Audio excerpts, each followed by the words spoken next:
You know the Bible prophesies that there will be a 1,000,000-man army come from the east. That speaks of China.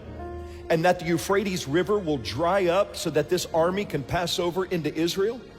Did you know in the last few years something supernatural has taken place and the Euphrates River has dried up?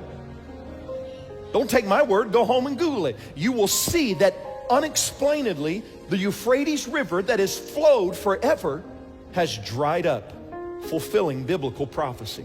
What about Ezekiel 38? Ezekiel 38 talks about two countries, Gog and Magog.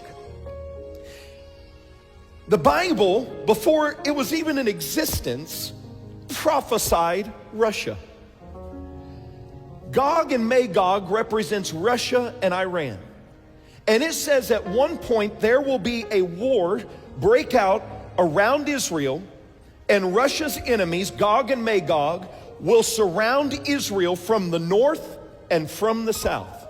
Now it's interesting that in the last few months, Russia has entered into a treaty with Iran, just like the Bible prophesied. Iran is funding two terrorist groups, Hamas and Hezbollah. Hezbollah is in the north of Israel. Hamas is in the south of Israel. Right now, Hamas is trying to convince Hezbollah, let's attack Israel together. We've got a chance right now. That would be the fulfillment of Ezekiel 38 of when these enemies surround Israel. You say, what happens? Well, the Bible says that God will supernaturally step in and he will defend Israel and he will defeat all their enemies.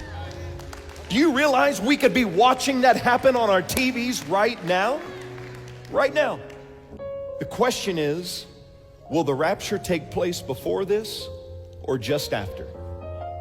What we know is after God defends it, there will be a man that will rise up and he will bring peace to the Jewish people. He's the Antichrist.